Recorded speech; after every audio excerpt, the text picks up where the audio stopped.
The Punisher is a Marvel character that you love and you hate. He pursues justice, but the way he applies justice is totally radical from anything else that is in the Marvel Universe. He's not your actual superhero. He's not even an anti-hero. In many ways, he's a villain that is trying to do good, although he's doing it his own way. The Punisher was introduced on the second season of the Daredevil on the Netflix series. His confrontations physically and morally with Matt Murdock were one of the highlights of the show. He's totally different than any other character, and his ideas and his morality are totally always in contrast with Matt Murdock's religious views. Due to his popularity, he was given the green light for his own show. And although I did not get a chance to watch season 1, now with the release of season 2 a couple of weeks ago, I decided to binge watch the entire show. I want to share with you my thoughts in regards to the series. Maybe this is something that you would like to watch, or perhaps you already watch it and you want to compare notes with someone else. Definitely there's a lot to talk about, and in this video I want to give you everything you need in order to understand this series and to see if it's worth your time or not. The good. The best part of the show is Jon Bernthal as the Punisher. He definitely takes the screen. He definitely has charisma and the presence that's necessary. Even the voice. He definitely personifies the character to a T.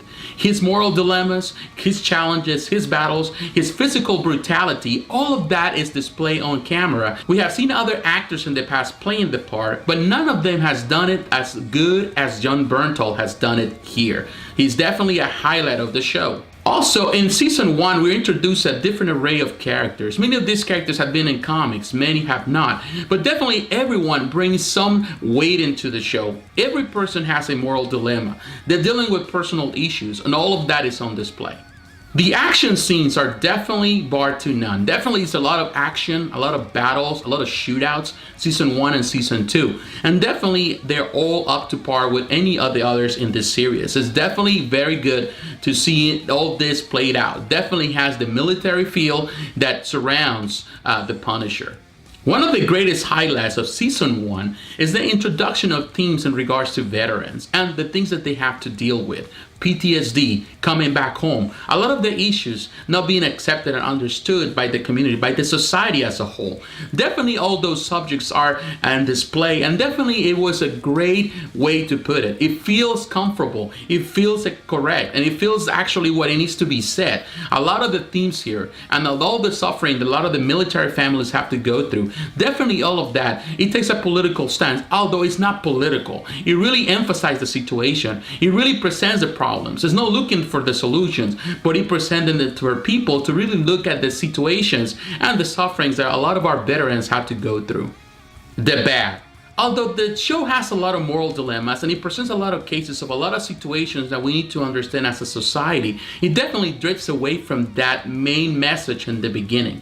It slowly starts slowing and losing steam as it goes into season 1 till the finale of season 1, and then season 2 is totally slow in comparison to season 1.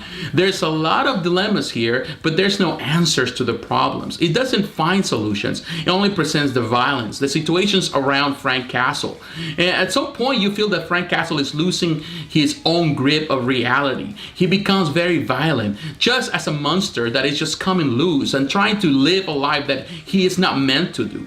And he's trying to do everything. So this is the part where I feel that the show, even though it has a message, it loses that message in the whole process and it never regains that. I felt uncomfortable by the end of the show because it felt that there was no real message here, no real purpose. It was just an ending that didn't even have a strong finale.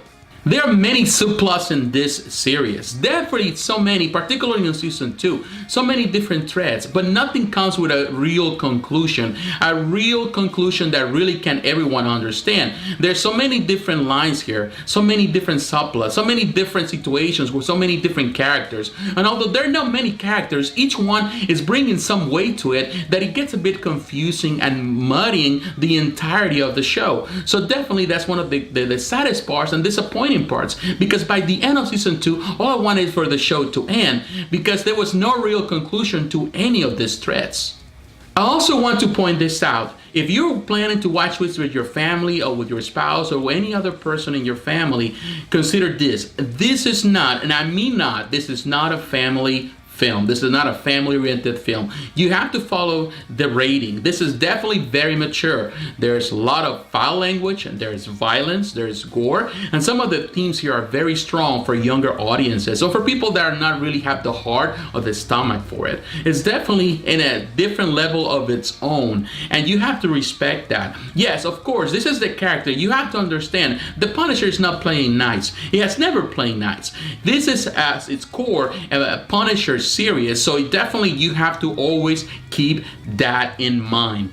In conclusion, the show has a lot of great things, but also a lot of disappointing things. I was very excited when season 1 started. It definitely felt that it was going someplace, but ultimately it just ended in a really bad note on season 1. Well, not a bad note, but also a note that was missing. There was no real point of season 1. Then in season 2, it kind of drifted completely away from a different story and tried to conclude whatever happened on season 1. I felt that they had the opportunity to really end it all in one single note that was really strong for Frank Castle and from the people around Frank Castle, the relationship that he has and the enemies that he has. But everything felt a bit weak on season 2, so it started losing steam, you know. And ultimately, by the end of the show, by the end of season 2, all I wanted is for the show to end. I didn't want to just watch it anymore. I just felt that it just I lost interest in the process because there was nothing concise and nothing that really kept me interested for the next thing.